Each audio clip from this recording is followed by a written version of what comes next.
Okay, we're back. Sorry, I just was checking to make sure it was on ultra low latency because every time I stream, I was starting to feel like it was there'd be a lag, so someone would post a comment and then you know it would disappear. So hopefully some of you guys will be back in a bit, but if you're not, I apologize for ending the stream.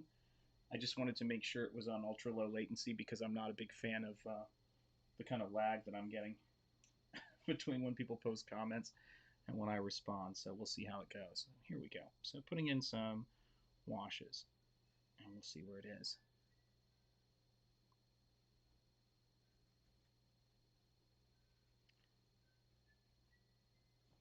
If there's one thing I could say that I am committed to going forward is getting better at and learning from people who are amazing at promoting their work. I think that it goes without saying that a lot of the people that inspired me, frankly, to do my first art book were people who were crowdfunding comics on Indiegogo, that huge Indiegogo boom. And I love comics, always will. Have been creating comics my entire life ever since I self-published my first comic book when I was again 14 years old, and it's not something that's remotely new to me. It's something that's been a big part of my life, and I think crowdfunding has been something I've been doing now for 2 years. So 2 years and two art books later, my plan is to move over into doing art books and painted comics, and I don't want it to be that different than on some of the things that I'm doing, but other things are going to be different, and we'll just see where it goes. So here's a bigger. See if I can make that happen. Get a little bit wider. Sorry about that, guys. A wider shot of my workspace here. There we go. Well, that kind of works. Interesting. All right. So you can see page one, and you can see other stuff. It may mess with the focus because I'm not in the center of frame, but we'll see where it goes. So this is some of the stuff that I'm doing right now that I've got on the wall. And so here's artwork, here's books down there, and then here's all of the other stuff I keep around me. And we'll see where it all goes. And then what you're seeing on screen right now is, I wonder if I can get this to work here. Looks like it's on preview mode. I'm not exactly sure why. But that is all right. That is allowed. There we go. There's our creature here. And so I'm going to have some doors that are opening, and I'll show you that because I've got to work on that a little bit too. So whoa, here is one of the pages, and that's a look at the cover back there actually. So this is one of the pages that I'm working on right now, and if you look right down here in the very bottom of the page, you can see where I've got this sacrifice taking place. Now the problem with the sacrifice is that the figure is unbelievably tiny. So when I go in to put clothing on these figures, I'll give you a sense, this is my thumbnail, and that's how small the figures are. So when I go in to put clothing on these figures, um, I've got to kind of use this very tiny gel pen and remember what this character's wardrobe looks like. Fingers crossed that it works out, so let's see. And then, let's see, I've got the leg there, and then I've got the dress. And the dress is going to run down like that. It's tough because it's a white sort of, sort I'm looking for, sheer dress, and that dress is on a white background. So what I'm probably going to do is I'm going to put a little bit of a wash of blue onto it so that it will be silhouetted, because if a dress was white, it would be, even if it was sheer, if it's got this kind of blue glowing mist in front of it, it's going to be in shadow, it's going to be darker. And so that's kind of an important aspect for the story. Now this vampire guy, I've got to figure out, is dead on the cover, or a version of him is dead on the cover of the book, and that's the cover of the book right over there behind me. So that's the one I'm working on next. And so I'm just going to put some highlights in there. There we go. And bring a little bit more of what works. Hold on a second. Sorry, someone just texted me, and I'm just dying to see what it says.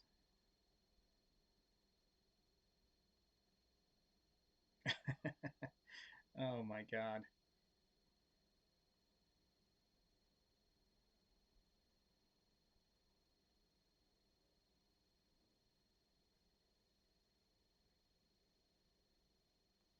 Sorry to make you wait while I text this person back, but I'm gonna see if they want to come by the stream, say hello. I should send them a link at some point. This artist friend of mine who's done some incredible work and really talented guy. And he just sent me something that's incredibly relevant to this piece that I've got working back here, which is really funny. So I'm working on a series of Garbage Pail Kids inspired trading cards that are essentially designed around um, designed around my hatred and total disgust with things like cancel culture, and not even, oh god, all of it, and mainly the biggest part of why I can't stand that is all of the hipster people I know who in 2015 were shouting everywhere they could on social media, Je suis Charlie and free expression, who quickly became comfortable with the idea of silencing people like the folks who they were defending on Charlie Hebdo. And the thing that's kind of interesting to me about that is that um, I, of course, am not a fan of violence, period. And I don't mean theoretical violence. I mean like violence. And what was interesting to me is, though I was not, it wasn't like they were affected by it in a way, or seemed to be affected by it in a way that was very strong, very passionate, and I was completely shocked when when all of these people were just kind of like suddenly like, nope, we got to cancel Dr. Seuss. I still haven't sorted that one out. So what are you gonna do? I think that I think that you're not an artist if you support that kind of you know censorship. It's just not. It's not my bag. If you want to tell other artists what they can and can't say, then I don't think that you're an artist. If you want to do better artwork, then by all means do it. But trying to make sure that only the right people have the ability to say something is horrendous. So he was just sending me a message about something relating to that, which I find kind of amazing, because I was just painting about that. It's weird, almost like sometimes the universe is at play. So yeah, I'm painting an incredibly tiny dress on this figure who is being sacrificed by this Nosferatu vampire while watching Night of the Living Dead, which is always fun. So I'm gonna see if I can. Let me see here. Let's see if we can cause.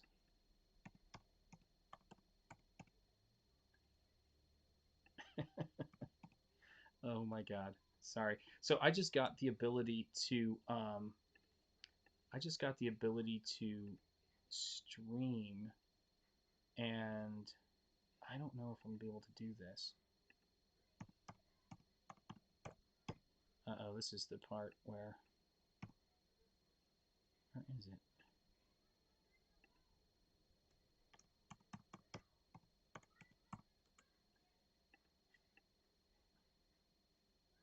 I'm gonna send him a guest link and see. Oh my god. Hold on a second. I'm so bad at this, but what are you gonna do? It is what it is. And I want to see if he's enough of a boomer to accidentally click on it and then end up in the stream, which would be really funny. So let's see if that happens. Um, that'd actually be hilarious. So yeah, so he was just sending me a an interview, or not an interview, sorry, a commentary on when all this nonsense started. And I think all of this nonsense started when, um, gosh, what's the best way of putting it? Laying the blame where it belongs. When a generation of parents raised total loonies, and that's when it started. When people learned at a young age that the adults in their life were going to let them do what they want, and if anybody told them they couldn't do it, they were going to be penalized for it, which is really great. I mean, it's idiotic, but it's really great in the sense of what it does is it makes people um, not want to deal with these kids. Like at a certain point, you're in your 30s, and if somebody says something you don't like, and you're trying to destroy their life, um, that's not going to work forever. It just isn't. And unfortunately, um, it's. God, I'm trying to think of who it was. It might have been the great uh, Dr. Phil McGraw, who said that. God, what was the exact turn phrase he used? I thought it was quite brilliant. But he said something to the effect of, shoot, what was it? It was something like spoiling was the gist of what he was saying, and he said is the most insidious form of child abuse.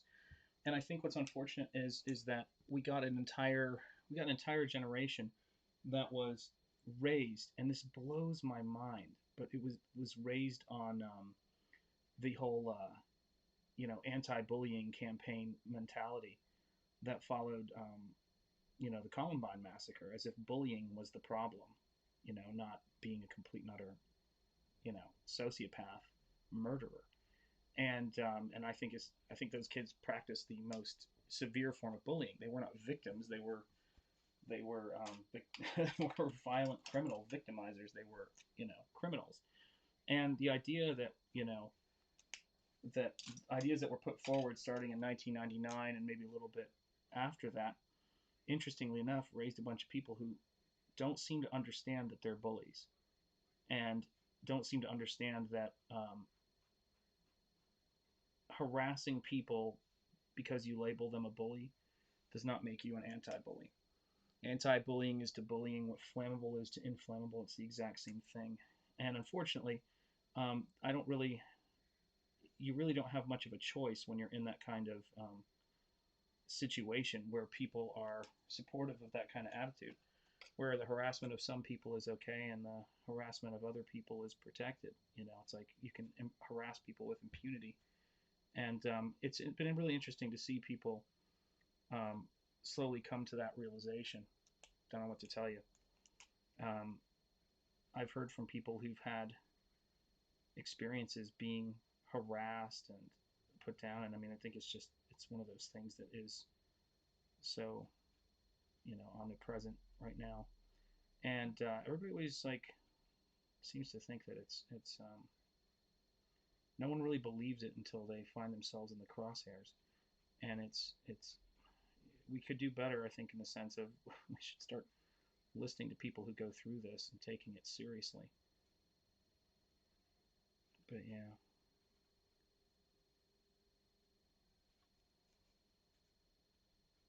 my friend sent me this article that was essentially, you know, a I think it was Joe Rogan talking about, or asking the question, when did social justice warrior culture start? And I mean, I can tell you when it started because I remember, I think the seeds of it started before it went full, full on.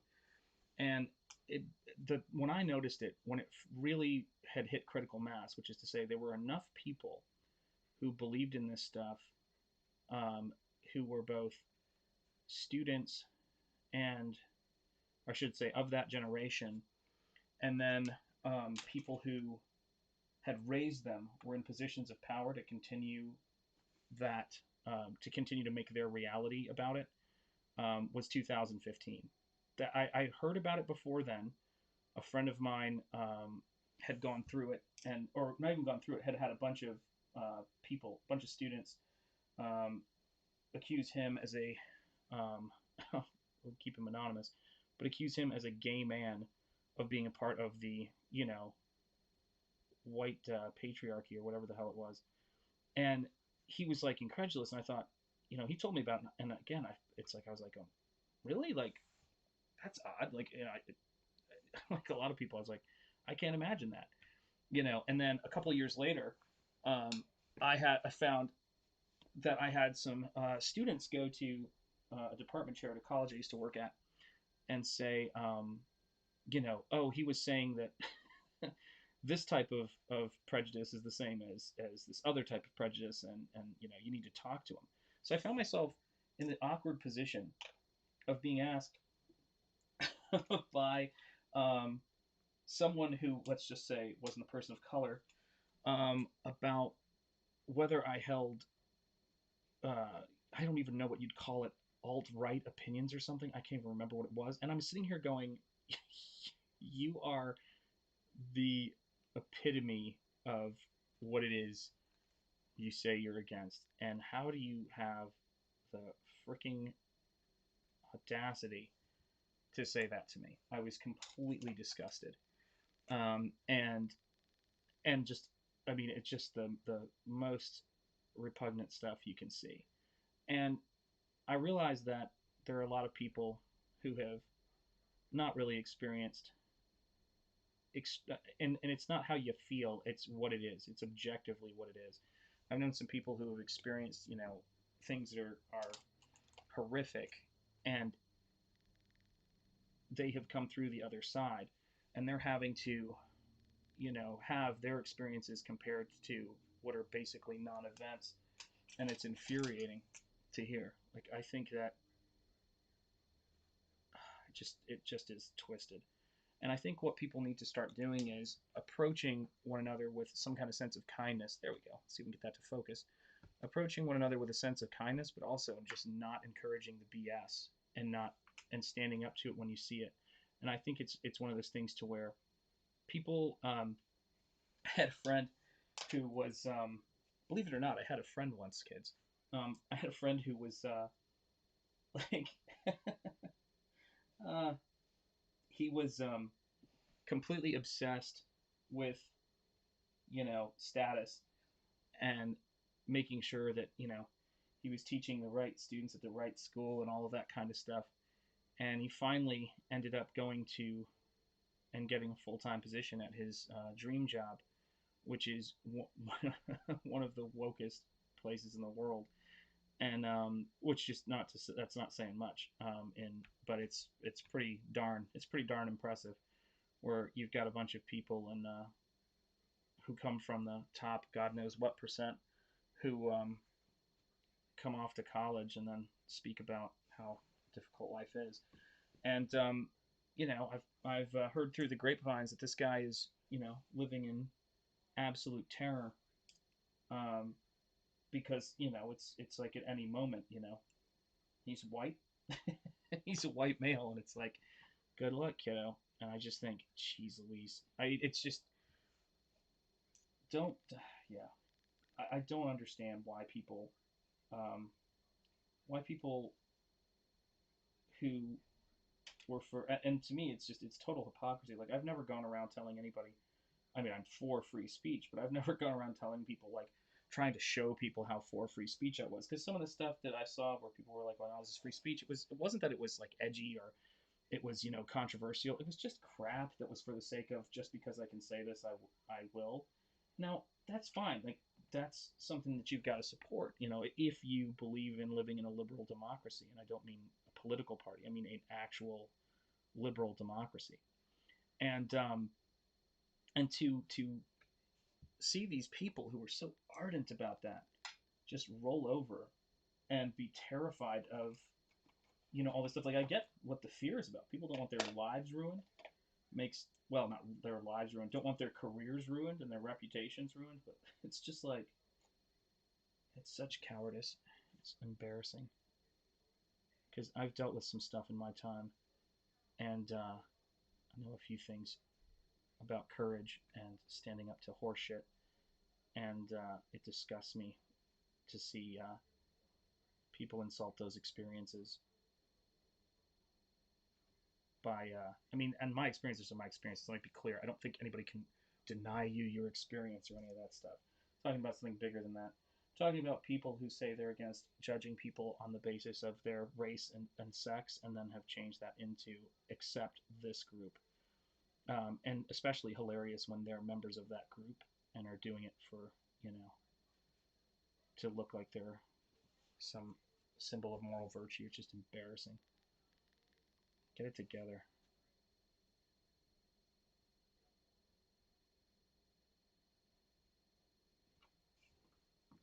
I don't want to tell any artist what they can or can't do. And I think everybody has the right to fail on their own. And that's all there is to it. It's like if you can't make, work that anybody wants to read or anybody wants to see, that's your responsibility to try to do that if that's something that's important to you. And for me, um, it is important to me. It is important to me to do that. And there's a lot of stuff that um, there's a lot of stuff that I don't necessarily want to buy, but it's never for any other reason other than I'm just not into it.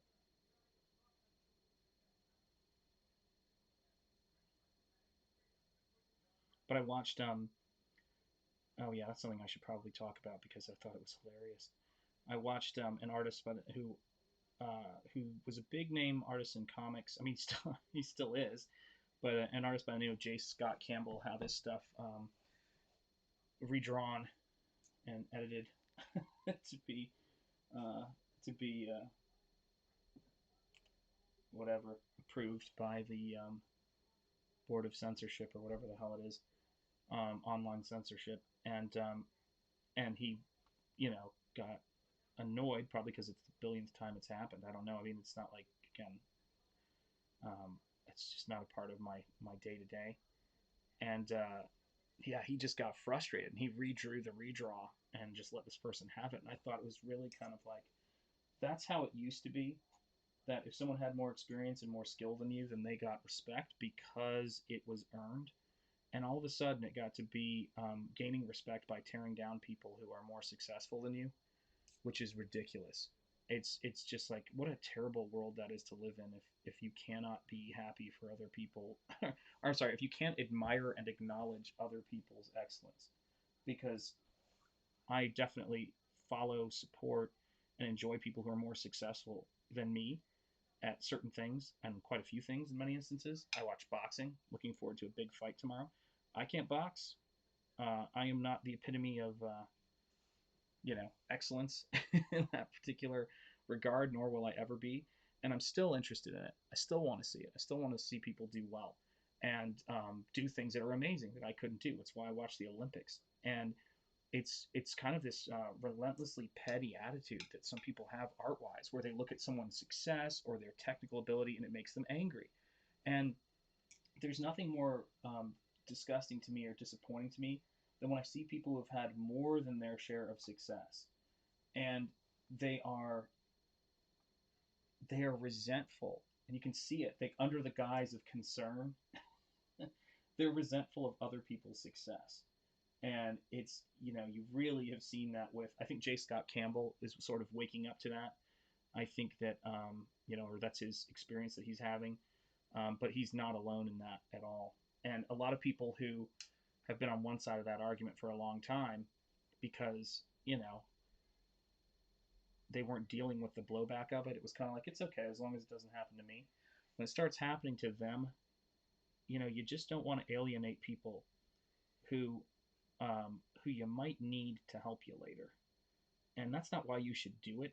Like I've known every time I saw it. I remember when,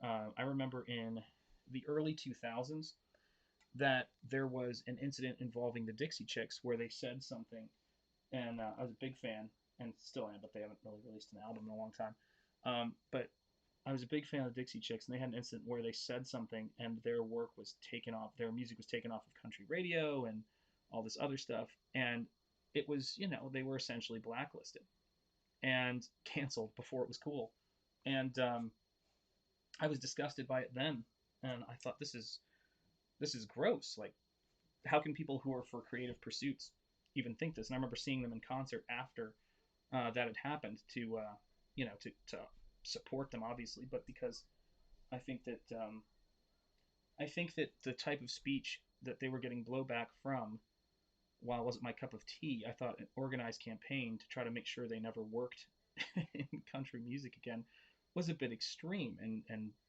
anti-American, to be honest, in terms of what our ideals are as a country. And yeah, to see people who were on that side supporting free speech because it was the politically expedient thing to do, or like it was their team back then, and then see them turn on a dime and want to silence and cancel other people is just it's not disappointing, but it should probably be predictable. But it's not my bag. I'm just not a huge fan of that.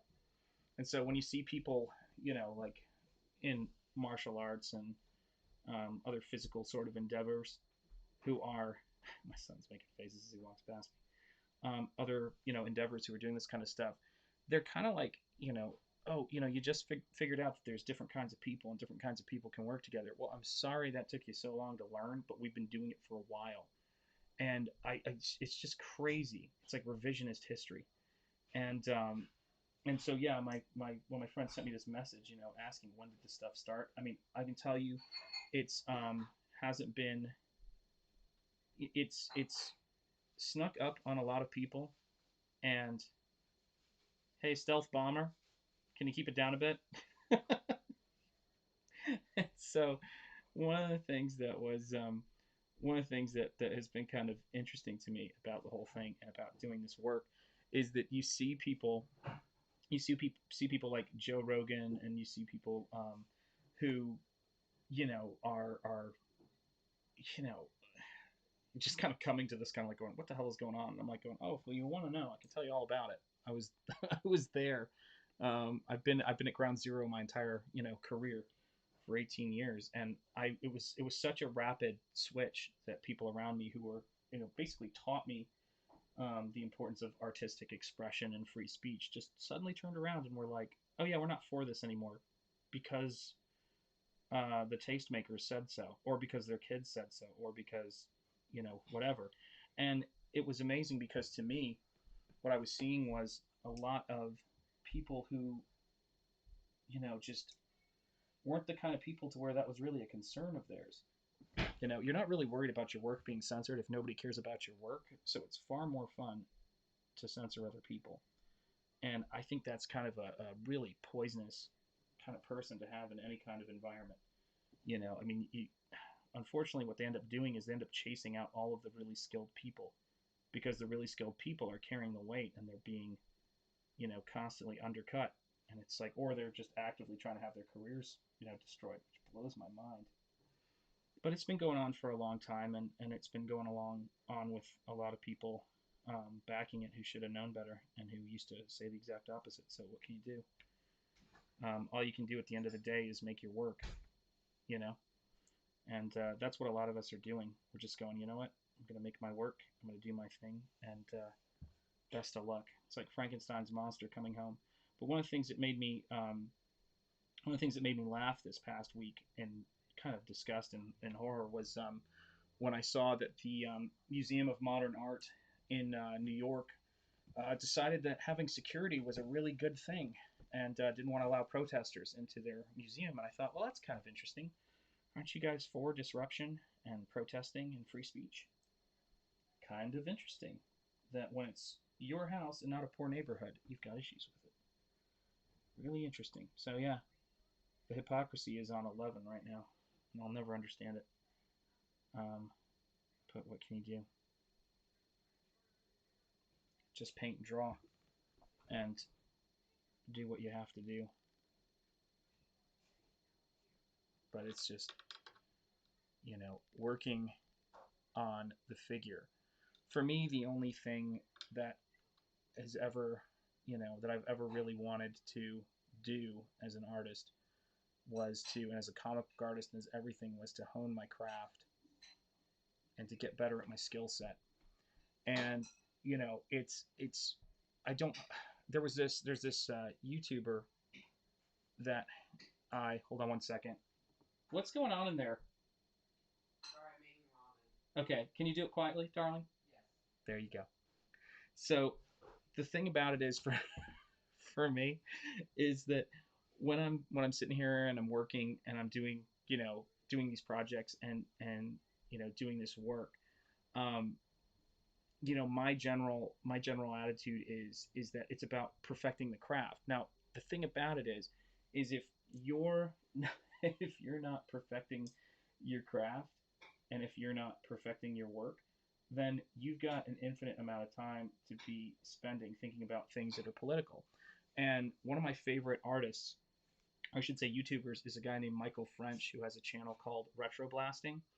And the thing I like about him is he was talking about creativity, and he was talking with specific regard, I think it was, to the Lucasfilm story group.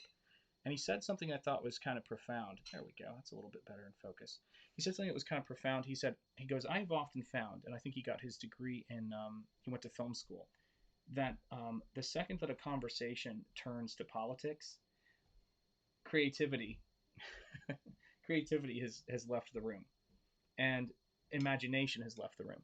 And I think that's really true. I think politics are for unimaginative people, and I think censorship is for unimaginative and uncreative people.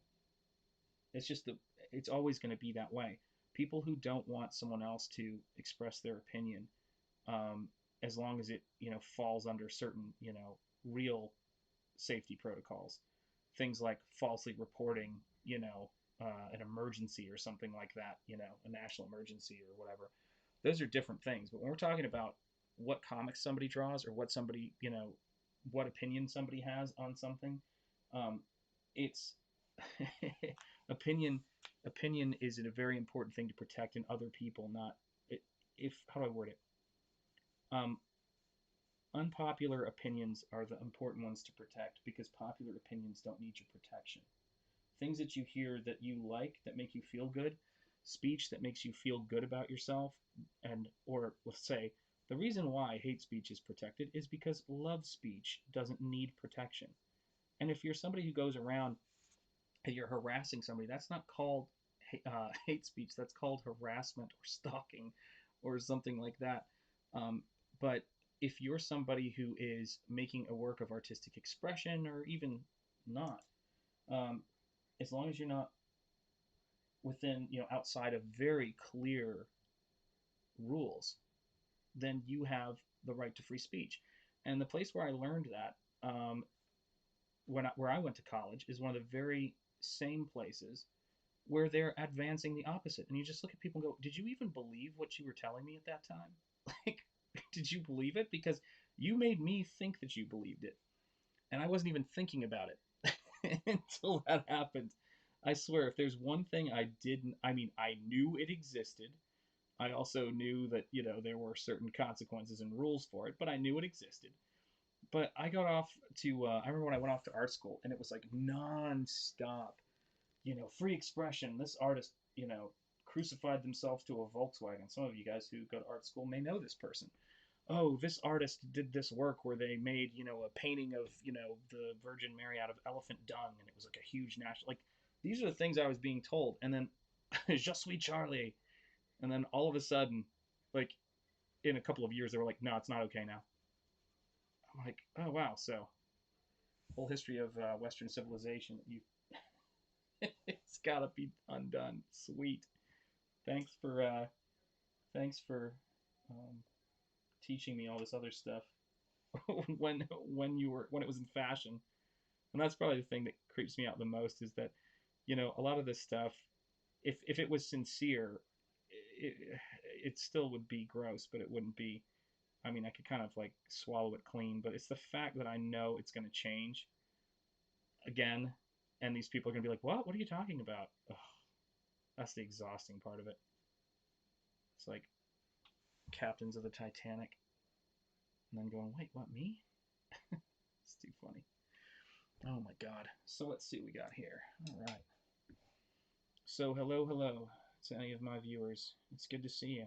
So yeah, when I'm working on this stuff, my big goal is to create a story experience that is adventurous, fun, exciting, filled with creatures and heroes, vampires, skeletons, sorceress slash vampires,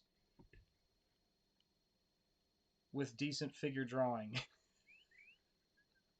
and adventure and rescues and monsters. That's how it works.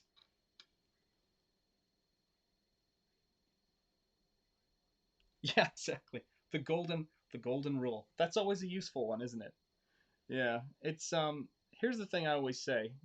For me, this is my ultimate take on that, which is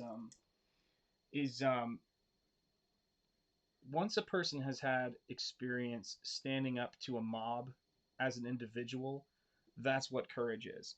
Standing up to an individual inside of a mob is the opposite of courage. And that's one of the things that amazes me the most is in my upbringing and in my experience, I found myself where I've been surrounded by a mob of people, and it's totally terrifying, and it's something that you wouldn't wish on anybody. And the problem is that when you find yourself inside of a mob trying to attack an individual because they're a member of a perceived group or whatever else, I mean, it's time to stop. It's time to pause and go, why is this happening? And yeah, I had someone who I've said this story before, but it's something that sticks out to me is um, I've had I've been teaching long enough, but also I've been alive long enough to have been in different circumstances where different groups um, have been out of favor, in favor, or whatever you want to call it. And I don't even know what that means because I don't really think about it. And my general rule of thumb is um, whenever that happens is just to not encourage mob like behavior. It's just a bad idea. And for me, it's a strange thing when I see people getting just so excited by by things like attacking people or canceling people or it's so strange. But like I say, it's people don't. I don't know why that is, and I think that you got to be able to.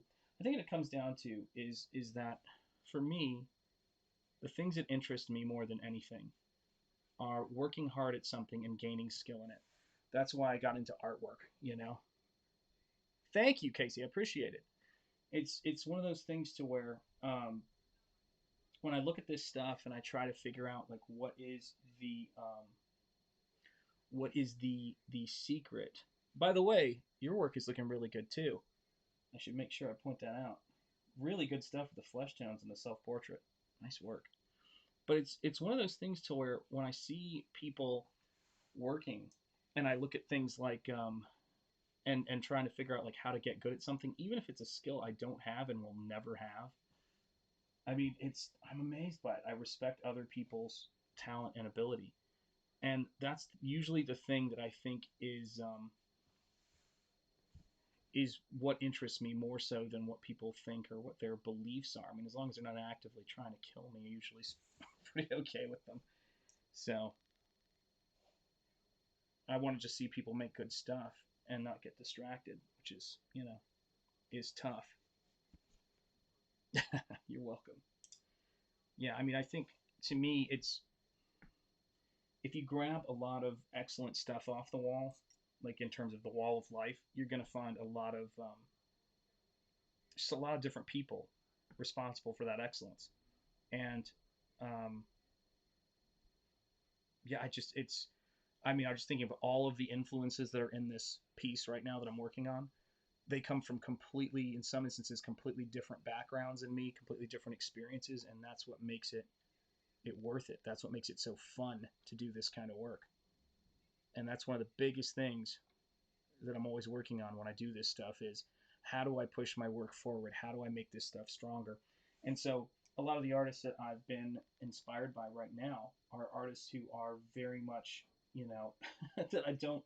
It's so funny. I always look for a lot of different opinions, but a commonality of skill, drive, kindness, excellent. See, kindness is a weird word. If I put it I do absolutely believe in kindness, so let's not be confused there.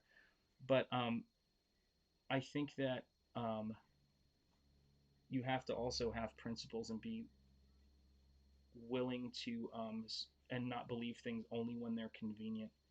And I think that I've always liked being around different kinds of people with different perspectives on things, and that hasn't changed. I've never been in a I don't think I've had a phase of my life ever where I've actively not, well, because I didn't have that luxury, but I think it's a weird luxury to even want, but where I haven't had the ability, I'm sorry, where I've had the desire to shut out people who don't agree with me on, things. Like I don't go and actively say, oh, I want to find someone who vehemently disagrees with me on every subject. But I mean, if it was based on, I remember sitting in a situation where I told someone asked me what my wife did for a living, and my wife is a high school art teacher, and I said, oh, my wife's a high school art teacher, and this person, I mean, I don't even know what goes through people's heads, but this person just launched into this. I think the arts should be cut out of the schools. Um, it's all right. That takes time. And I'm like, look at this person. They're like going, I think the arts should be cut out of schools. And they're saying this to me. And the only reason they're saying it is because I just said this is what my wife does. They went on for a good while. I'll never forget this. And I just let them talk. I was like, I'm not like, what am I going to do? I'm not going to fly off the handle. I mean, this person has their opinion. And when they were done, they went, you know what though? It's probably good for kids to have those things. And they completely reversed their argument and were agreeing with me. And it took no effort on my part. They just needed to vent it out. Then they considered what they were doing. They don't always consider what they're doing. And then they kind of chilled out. And they were like, oh, I can kind of get on with that. And it simply takes maturity. That's all it takes is a little bit of maturity. And so what I think is really useful and something that, let's see if I can get more light on that. There we go. Something that I think cannot be overstated is how important maturity is.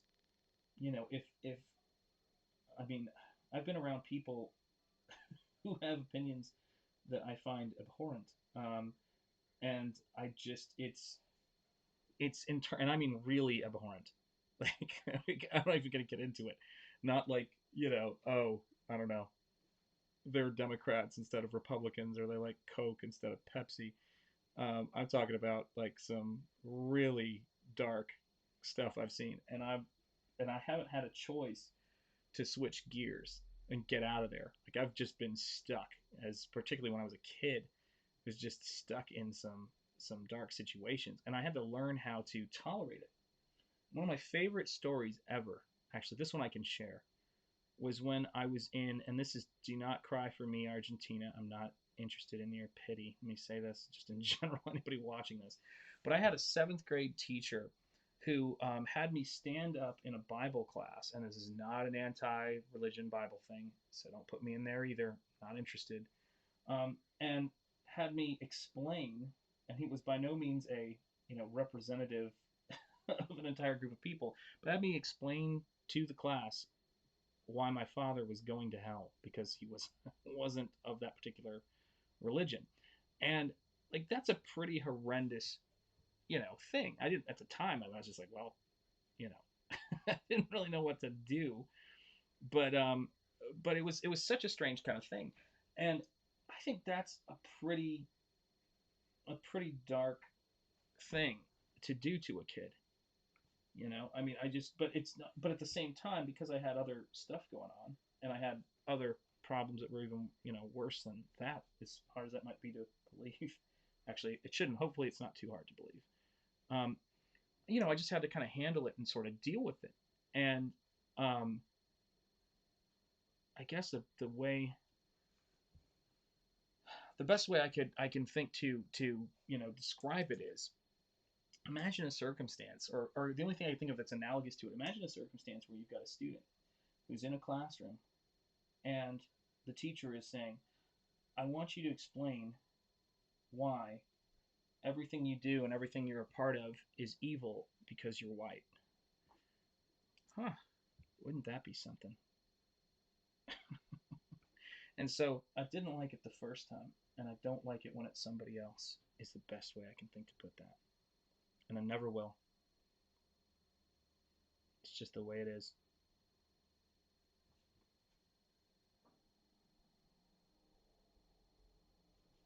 So what I'm doing right now is I'm putting a wash of really intense warms into the shadow here because it's sort of giving that illusion of what happens when light passes through skin and the shadowed area gets a little bit of a warm, quality to it.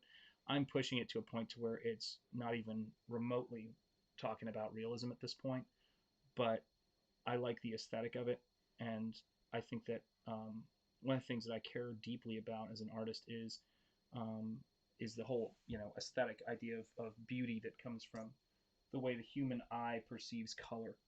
And I used to hate color when I was in college, and because I was terrible at it. And now I really appreciate what it can bring, and it's taken me a long time to get used to the fact that people want to see my stuff in color. I still am kind of amazed by that. I'm like, oh, okay, like I'm good at really, like I can kind of do color, and yeah, it's really strange. One of my favorite, like I see a lot of people who are really good at color. There's an artist named Nick Alm. There's my studio mate who does some amazing stuff with color, but it wasn't something I ever thought I would be really good at, and now now that I'm feeling more comfortable with it, I have to remind myself that it's something that is a part of my work and that I want to make sure I include in it. So this comic book, I came up with ideas for a comic book that I was going to do, and the thing I came around to was that first I was going to do it kind of in black and white because I've only ever done comics in black and white and then done color and digital after the fact. And I realized I've spent God knows how many years now in two art books putting together the color stuff and doing color work. And I thought, why am I going to switch gears back to how I used to do work and pretend like that didn't happen? Um, I'm fully capable of doing a painted comic. It's just it's the same approach. And so why would I change it? Some of it's nerves, and some of it's the things we go through as artists from time to time. Not all of us. Some people are killers and just go up to the paper and make it happen, or open up the file. But for me, sometimes I just kind of think, all right, I gotta see if I think I can do this. Got Night of the Living Dead playing in the background, and oh man, it's pretty rough. I'm just watching the scene with the two young the two young lovers trying to escape. Actually, it's not there yet, but it's close. And yeah, that's not going to go so well for them. What can you do? That's George A. Romero.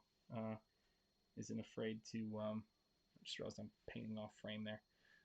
George A. Romero is not afraid to cause a little bit of havoc and go a little bleak with that stuff. It's not my bag. I mean, most of the characters, and I love George A. Romero. His work is my bag, but that's not my art form, or that's not my mode. I like to do kind of either really cynically, or not cynically, really intense satire, and with some stuff that I do, and then, but generally speaking, when I'm putting enough time into it for it to be a story or an adventure story, it's usually pretty hopeful. Everybody turns out okay. I'm not really a tragedy person. I can deal with bleak themes, but or at least real life happening around characters. But I just I'm not of the world as a joke kind of thing. It's kind of a strange mix that might not be that strange, but it's definitely there's a little bit of an incongruity to it. So, and I've got this really tiny little hand right here that is out of proportion. So I gotta just make sure I make the thumb a little bit smaller. Who uses gas? Who drops sprays gasoline onto a torch when you're trying to escape zombies? People in zombie movies. That's who do it. Man, that's rough. So yeah, they ain't gonna make it. What are you gonna do?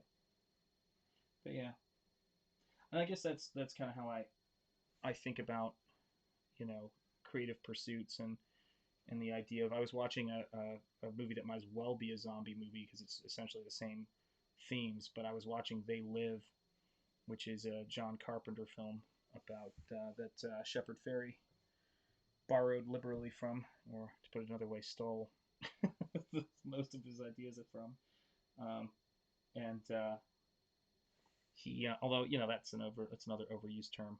I mean, if people are gonna, we have a lot of protections for using other people's stuff. I don't know if I'm particularly confident in that threshold being met there, but that movie They Live, which is about all these aliens coming in and getting people to be sucked into this type of group think and all that kind of thing. It's an amazing film and it covers a lot of these zombie themes, but it's zombie movies are a really good way of dealing with it, and I think the best ones deal with it in a less from a political standpoint because I think politics is such a just death to artwork, but deal with it in a social commentary of people who can be um, suckered into groupthink.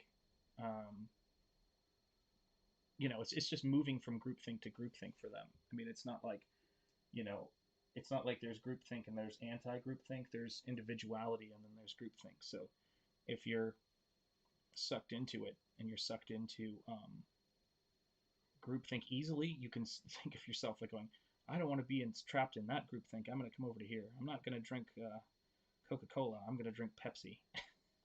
I'm not some corporate stooge. I'm not going to drink soda. I'm going to smoke Marlboros. It's like, oh, okay. You're free. Yeah, it's crazy. So yeah, so this is kind of the plan, is to sort of flesh out this work, um, get the feel of it together, and get it to be something interesting. And I think that for me, going forward with this, I want to make work that feels like it lives up to. Um, gosh, I don't even know what the best way to put that is, but the stuff that I grew up on when I was a kid in the '80s was some of it was junk, some of it was interesting, almost like every artistic time period. But there was a sense of just doing things, and just doing interesting things and fun things and trying to entertain an audience at all costs. And just by the fact that that was the main focus, a lot of really cool, fun, silly work happened. And making art should not be about living in that sort of fear zone and trying to make sure um, that you don't say anything that's too offensive. I mean, it's again, I'm not someone who's not a fan of deliberately going out of your way to say something that's offensive. I have to say that there's something to be said for it, certainly now. And it's like I don't know. I don't know where if I can bring that sentence in for a landing, but I'm interested in doing artwork that allows me to go wherever my creative sensibility takes me. And if you're interested in seeing that, then stick around and when the books come out, if you're interested in them, buy them. If you're interested in the channel, subscribe. And if you're not, um, great. That is your right. Go find something you're super into. But I'm into it, and I'm into doing this, and I'm grateful for all of the people who check it out. Grateful for all of the people who make interesting stuff that I watch to inspire me. And if I can be any small part in putting something out there that's interesting and maybe hopefully inspire somebody to do the same, then that's outstanding, and I'm more than happy to do so. So take care, everybody. Have a good night. I will be back streaming soon because I'm going to do this until I fall off a cliff. So take care, everybody. I'll see you soon. All right. Bye.